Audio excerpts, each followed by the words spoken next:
Hi. So, can I ask you all something?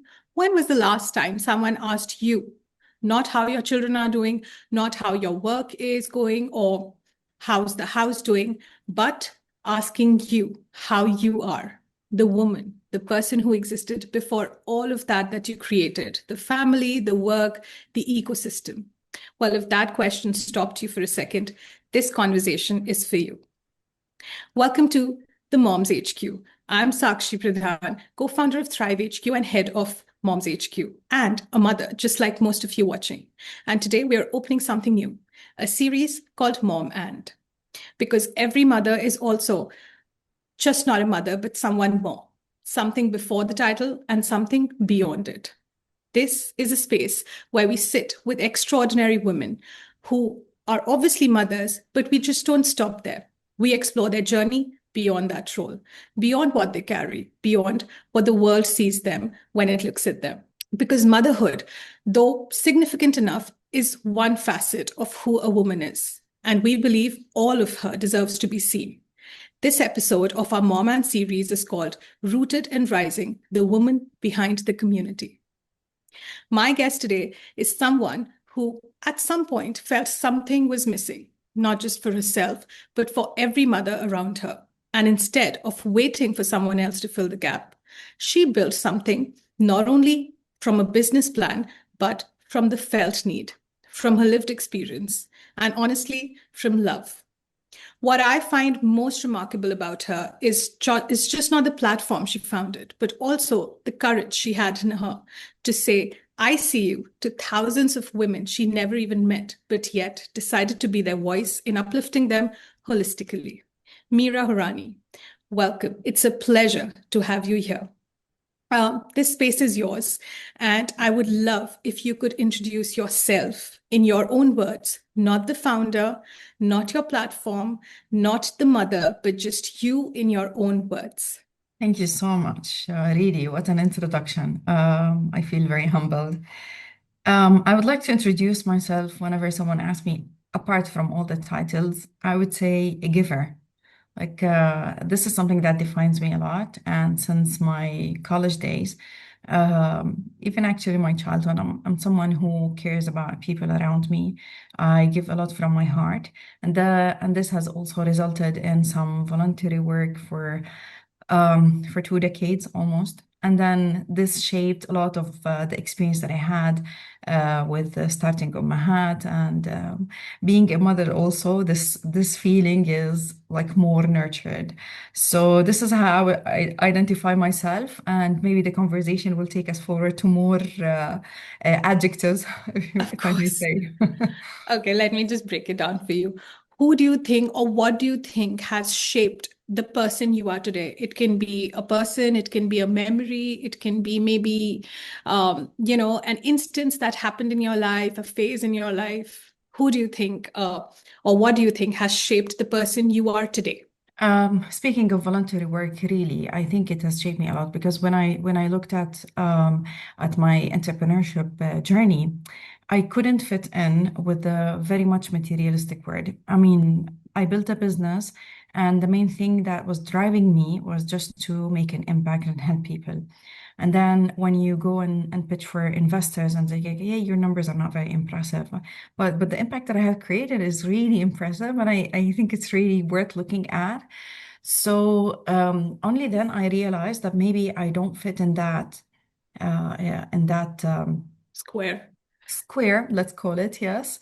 And then I felt like I'm driven more by purpose, and I like to be a giver. I obviously learned how to balance both. Like I have to do this and to have to do this to sustain the business. But I realized that being a giver, and I always give from my heart, and being a volunteer for so many years, this has eventually shaped me and has took me to that path. So, I mean, if I look at it, it was like more than 20 years ago. It was just like a casual program in the university. They were asking for people to learn about volunteer work and how to build a community and all of that. And I just like submitted an application. I started that, and then I picked up from there. That's beautiful. And it's like I think it's like more like a calling that you feel that this is what I'm called to do. So Yeah. yeah, I can totally resonate with that.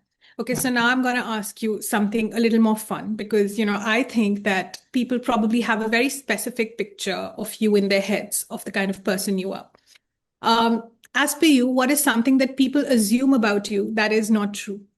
That took me some time actually to think that what are people thinking about me? Sometimes because I am being perceived as a tough and cruel person.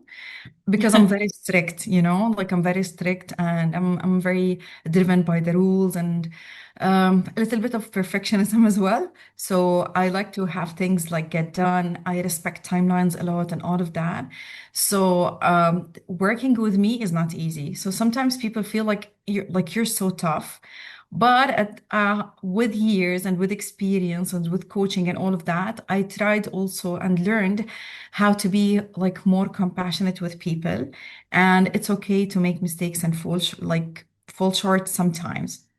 So that was like a misperception. I'm not like cruel, but I'm strict, I would say. You are strict in your firm. Well, your job Yeah, requires you to be that. So, yeah. absolutely. Uh, yeah. Okay. So now I want to get really real with you for a second, because I think sometimes we forget that the people we admire are also just people, and you are an admiration and an inspiration, even an aspiration for a lot of women out there. So, to make them more relatable to you, would you like to walk us through what does a regular day in your life look like? A regular general day. I hope I am an inspiration to other women, actually. This is something that I pray for, to be the right model and to advocate for the right things. My typical day, I mean, I've been working remotely for the past, I don't know, maybe 5 years.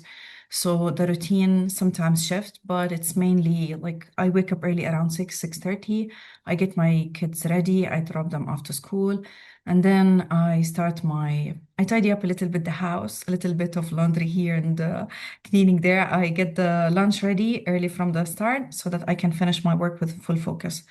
And then I start working. I do my job. It depends. Like sometimes I have a full-time job, and sometimes I was dedicated for Ummahat. So it depends on the season.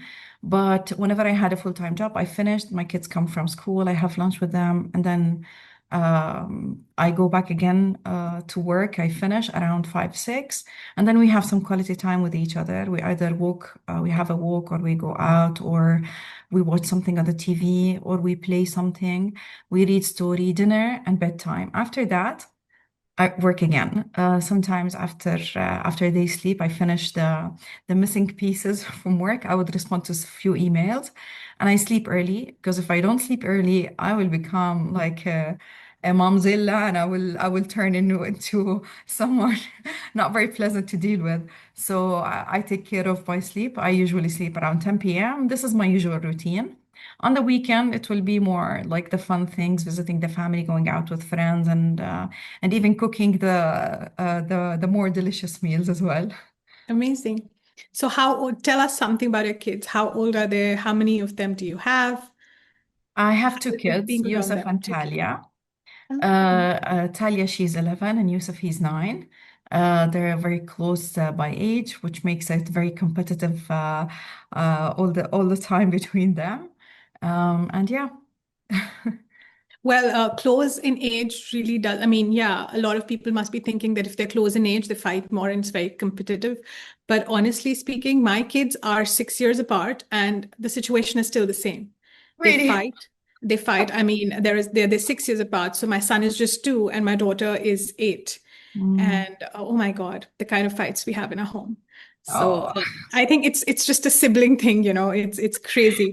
It's the same That's a everywhere. relief actually to know that like I'm not suffering alone, but I don't know, like it's I think it's we too all competitive. moms are the Yeah, same yeah, yeah, yeah. everywhere. Since we are talking about motherhood and being moms, I want to take you somewhere for a moment. Back before all of this that you Mhm. have built so wonderfully and thoughtfully happened, back to when you became a mother for the first time. Can we go back there? Sure. Like, what was your experience becoming a mother for the first time? I miss these days.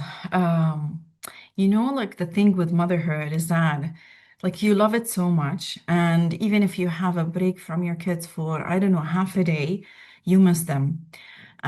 But at the same time, there is this feeling as well that you miss yourself as well. Like you miss being like carefree. You don't have any responsibility. You don't feel like cooking. It's okay not to cook. You don't feel like cleaning. It's okay not to clean. You feel like just skipping work for one day. Even that was like your luxury. Now I feel like I cannot skip a day because I have like to reserve my holidays to plan things for the family. It's always, you're always thinking about them and us. I think all the Um, moms are nodding their heads saying, yes, we yeah, feel you. Yeah. yeah. So, um, I was at the peak of my career, to be honest, and I was just like enjoying my life in Dubai, being out and about, staying up late, going out with friends whenever I want. And literally, I was at the peak of my career. I was working in a social media agency, and I was working on one of the international brands for marketing, and I was like attending all the seminars by Facebook and by Twitter and Meta and LinkedIn. Amazing. I got access, like it was so cool. And I would go to events and speak to really cool people. And then suddenly I'm a mom and I'm pregnant and I don't have support. What am I going to do with the kid? And then, like, how can I leave her in a nursery? And what do I do? Like, I love my job. I really love my job and I don't want to quit. It was really like a roller coaster decision. So it was really tough and difficult. And I was so stressed out and I kept planning things ahead. And even when you plan, when you are a new mom, you're still like facing situations that you didn't plan for. Like she got sick for 10 days and it was like a hospital admission.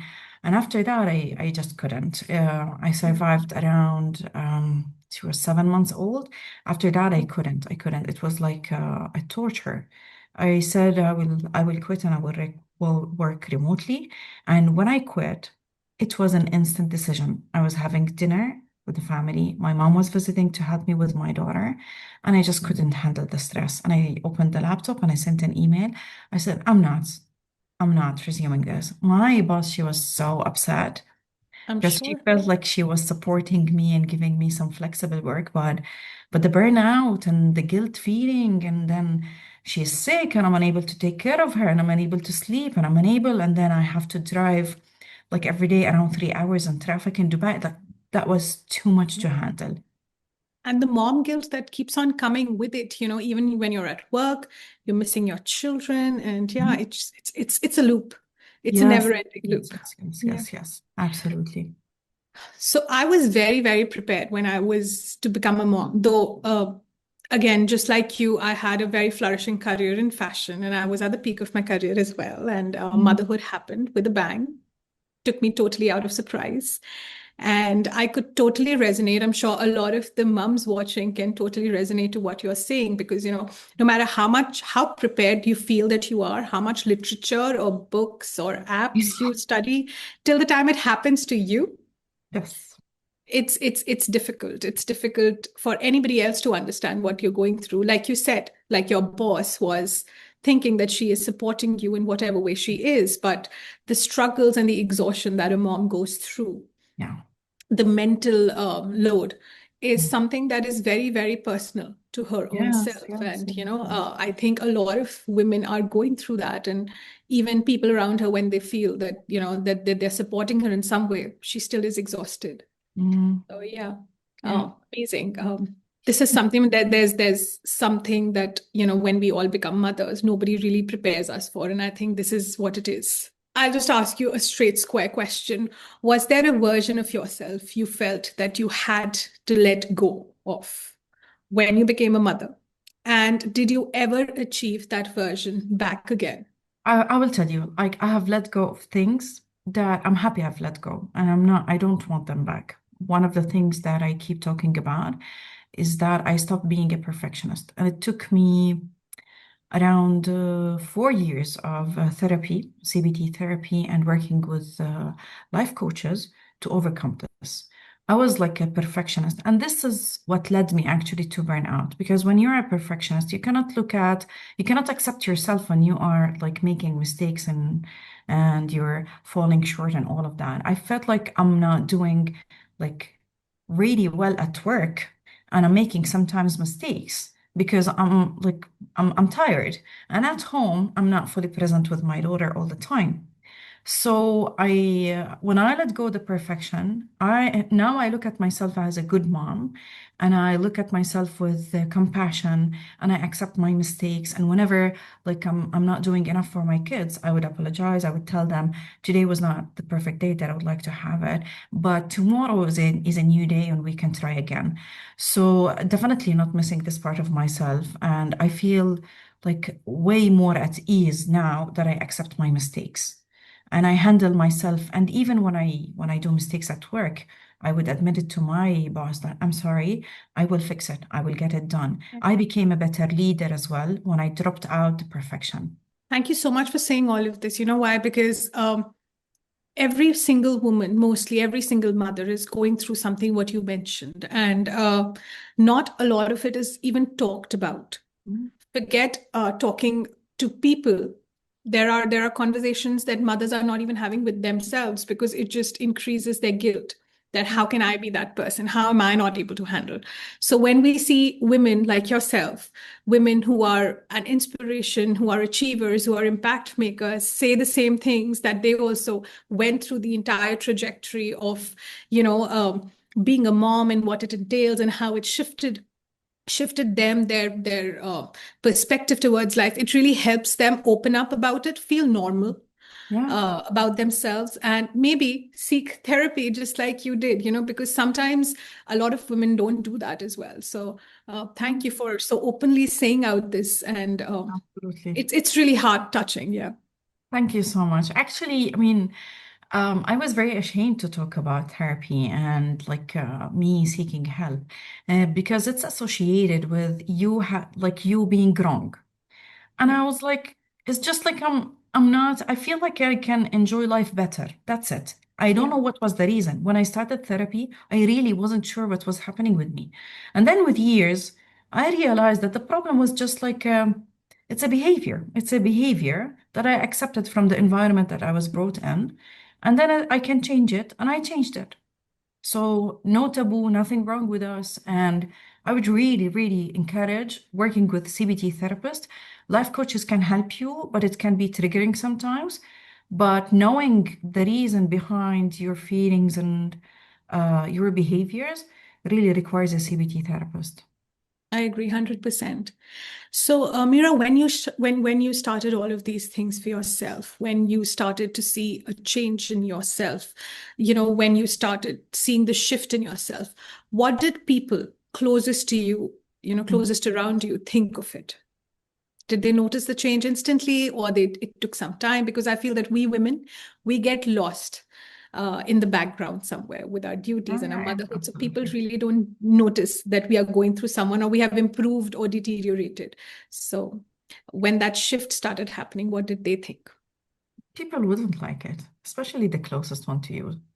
Because you start saying, no, I will not do this, and yes, I will do this. And you will start pushing back on what they think, and you will start believing more on what you think is right for you. So, I mean, women in the Arab culture are always raised, to be the good girls, to listen. And I was the good girl all my life. I listened to everyone. I listened to my teachers, I listened to my parents, and I listened to my husband and everyone, because you have to do, this is how you become loved and this is how you become accepted. And then when I started, like, no, I don't want to do this, I want to do things differently, they will see the shift and they won't like it. Like, what's happening, Mira? It's just like, I love you and I respect your opinions and I will seek guidance also from you. I can hear your advices, but eventually I want to make decisions that I am accountable for. And I want to make decisions that make me happy, even if I fail. Right. So this is, yeah, definitely. So I would say that they have noticed that I have changed, definitely. Especially now, also after I lived far away from my family for 13 years, it wasn't easy to go back. because I have changed a lot. Like the Right. environment around you, the work, also the experience, motherhood, everything. Like all these experiences, they shape you. So I'm not the same person anymore, and they are not the same person. They're not the same people anymore as well.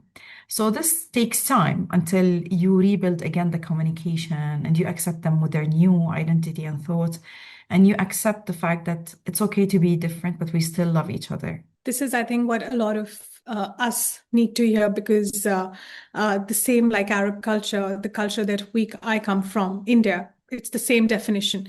You Yeah. need to be the good girl.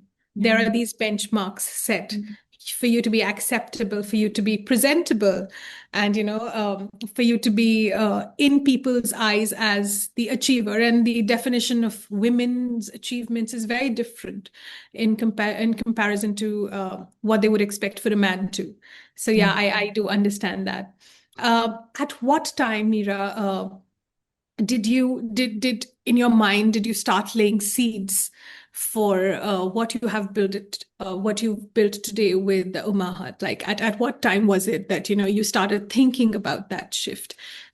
You started seeding those ideas or even those aspirations in your heart, in your mind. Um, the idea was in my mind just after I gave birth to my first daughter in 2015, when I was on the edge of quitting, and I quit and I moved to freelance working remotely, and I took a step of building a website and I started documenting my journey, but I took it seriously as a job during COVID, 2019, 2020.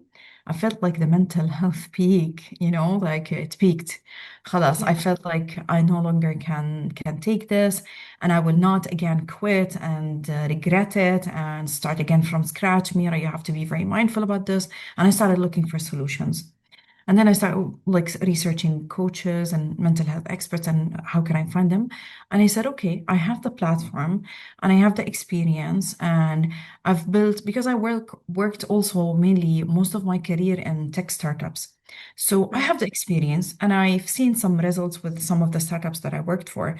Like I scaled the business from zero to like point 0.5, I would say. Then why not do it for myself? I said, I have the base. So I looked at the website and I spoke to the developer. I said, how can we switch it and turn it into a monetary business? We Right. started brainstorming and we worked on it. But I started reaping the seeds, I would say, after the third year. Okay. So 2023, 2024, it was like the best year financially for the business, and it started to be like more stable, and we have returning users and all of that, and the brand name was more recognized. So it took some time. Like I would say, it's not the speedy, quick Of wins course. for generic startups who work in tech. And I realized that what I built for other businesses, I had like a full-time team, and I had like budgets and marketing and support and even leadership people to refer to. But when you build it on your own, the journey is completely different, and it's Yeah. unfair to compare them. No, I can totally get it because, when we, four mothers, we started building Thrive HQ, again, we did not have a blueprint. We all came from a very emotional place, a very Yeah. passion fueled, but a very emotional place in our lives that brought us folk together. And we started building into Thrive. And I totally get it because, while we were working our separate careers, those careers have a set team, they have set blueprints, Mhm. they have set deliverables, set goals. But when you're building something from an EQ, from an emotional Yeah. quotient, that is something that requires that I mean, it's way difficult than you Yeah, think that absolutely. it would be, because the blueprint is not there. Your experience comes handy, but there is so much more to it. So I totally, Yes. totally resonate with you. Yeah, yeah. At this point, when you were bringing those ideations, those seeds into actual fruition, when you were building it, was there any gap that you felt existed that you couldn't stop thinking about, in terms of maybe people understanding you professionally, people, helping you to build the team that you were aspiring to build? This is basically for all the mompreneurs, as we Yeah, call them, like entrepreneurs who are moms, yeah, yeah. for them. Like, Definitely, I had gaps. Definitely. One thing is, I didn't know enough about legals. I didn't know enough about finance. Like we marketeers, we always work on like spending, like you have a budget to spend. So I have a marketing background and content background. So spend money, and then the Yeah, you will test and then you will see. So I burned a lot of cash in the first year because I wanted, like I was experimenting. And I wasn't slow. I was like very fueled and pushed and driven by passion, all the things that you have and you can think of. And then when I looked at it, I mean, I spent a lot and I made a lot of money, and this is not sustainable. And I cannot keep doing this in the next years. So I started working with finance coaches to learn about how I fix things. And I took a break and I worked also on the business model. I realized that the business model that I launched with wasn't very profitable based on the estimations that I had. of course. So the number one tip for sure, I would recommend people to work with a coach, like with a mentor. I delayed this a lot until I like had to pay a high price, and I paid a mentor a lot of money for her to guide me, and then things started to get moving and to scale the business, and it worked really well. And I regretted, like I spent around like the first 2 years. I would say like they were a loss, a pure loss. So avoid this and pay the price from the beginning, and you will start really on solid ground. Amazing. And through all of this journey, that you were building, uh, how was your, the village that you have, the closest circle, your family, your spouse, your children, best of friends? How was their reaction to all of this? How was their support or their critiques? How did it shape you at Um, that time? I actually got a lot of support, I would say, from my family, starting from watching the kids when I have to travel, when I have to attend any event or something like that. My mom would show up right away for me. Whenever I have like a financial constraint, also, my family, they would push me. Also, the community that I have built. I mean, the employees, I would name them employees, but they were not really officially employees. They were like mainly volunteers. I trained them and they started to build the business, but their commitment was impeccable, as if they are getting paid a full-time job, because they believed in the business, they believed in the mission. And whenever even I would fall, like I would feel like insecure or doubting myself, like this is not working. I don't know why it's not working. They will keep, no, Mira, it's not about you. Maybe we have to test this. Maybe we have to do this. So they acted as an emotional support as well for me.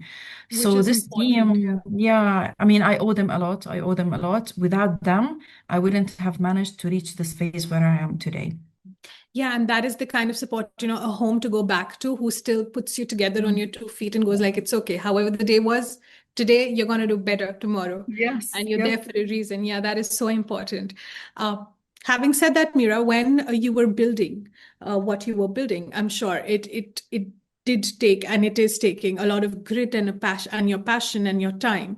Mm. What was that, maybe that one thing that you needed in your hardest moment as a mother at that building stage that you did not have and you wish you had? Is there something like that? Or Mm. maybe, I'll tell you what, like they always say that entrepreneurship journey is a lonely one, it's a lonely walk. So a lot of times I felt like because you have to make the decisions at the end of the day. You have to push things forward and you have to manage the fund and all of that. So that sometimes was like a huge burden. I wish I put like more effort into having a co-founder. I tried, but I mean, my community was small and I couldn't find the right person as well. I wouldn't just like settle for having just anyone. right. So I think that would have made the journey smoother and less more difficult, and maybe we would have progressed faster. Yeah, I feel very blessed now that you've said that, Mm. for Thrive, we have all four of us, and all four of us are moms, and we're navigating every day together. And yeah, it does make life smoother with all of our quarrels and all of our Mhm. disagreements and all of us coming together at the same time after that. I Yeah. think yes, that does kind of help us, you Yeah. know. But having said that, like you said, you just couldn't take anybody as a co-founder. They had to resonate with not only the kind of synergy, but also the kind of ideation and the vision you had. Yes. Yeah. Which was, I think, before you entered this market, it wasn't there anywhere. I mean, now there are a lot of people, a lot of women who have gotten inspired by you and are opening bits and pieces of what you have already established. Yeah. So, yeah, so that is. I totally agree with you. We've almost reached the end of interview, so we are not going to keep you for long. But before I let you go, I want to ask you two last things. Of course, they are for the women who are watching. So, what would you say to a woman who is feeling completely alone in her motherhood right now, Mm. who may have been aspirational, like you were earlier, ambitious, but is feeling alone in her motherhood journey right now? Mm. That's the worst feeling ever, to be honest. And I totally understand it. I feel it. And I would say it's a phase, and you can break it by being a support to yourself and by seeking support from others. I think one of the barriers between us and others sometimes is just asking for help. Maybe we're not very vocal about what we need. If you don't have the right support from the family or friends or the community around you, get paid help. Paid help is available, and you can find online communities like Moms HQ, like Kolona Ummahat, even finding someone you can speak to once in a while. It will make the journey less lonely. And befriend your kids as well. Uh, Try to switch from being the parent all the time to being a companion for them and enjoy your time. This breaks the loneliness. Absolutely. And finally, for you, this is for you, from you, the Mira who has lived all of this journey. What do you wish someone had said to you earlier that would have maybe made it a little more easier for you? Don't try to be the strong, independent woman all the time. Yeah, definitely. Take the Yeah. help that you need. Yes. Yes. Yes. Yeah. Be vulnerable. Be vulnerable. It's okay to be vulnerable sometimes. Yes, I totally Yeah. agree. And that this is something that I think a lot of us need to hear. And we need to not only hear, we need to kind of absorb this, you know, that Exactly. because we all are kind of perfectionists. We Mhm. all are, I would even say perfectionists. We are all passionists. So Mhm. when you're a passionist, you need things to be done the way you want, the way that suffices your passion. And in doing so, Yeah. we just end up doing everything by ourselves. So yeah, Yeah. Yeah. I think yeah, this is right. Thank you, Mira. This Thank was you. amazing. It is Thank you. amazing to actually have you. It's deeply honoring to have you here, and I hope the interview was as per your liking and you liked Yeah. everything about it. I just wanted to bring out Mira as the person, not Mira Horani, the founder of Kolona Ummahat, but Mira as the person, Mira as the mom. So thank you so much. Thank you. And um, to all of us who are watching us, if this conversation stayed with you, please share it.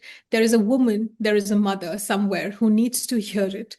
And I hope this was informative enough as well as encouraging enough to not give up on yourself, not to feel alone. You are there for yourselves, your children are there for yourselves, and the village that you are all searching for, if you don't get it naturally, please build one, voice out. And like Mira said, ask for help. Get a paid help if needed, but don't be the strong woman every time that you feel that you are. Be vulnerable. It's all right. Thank you, Mira, Thank for you. Really. coming here. And I look forward to seeing you for the podcast soon. Really looking forward. And we're going to delve deep into Kolona Ummahat at that time. Really looking forward. Inshallah. Inshallah. Inshallah. Thank you Thank so you so much. much. Thank you.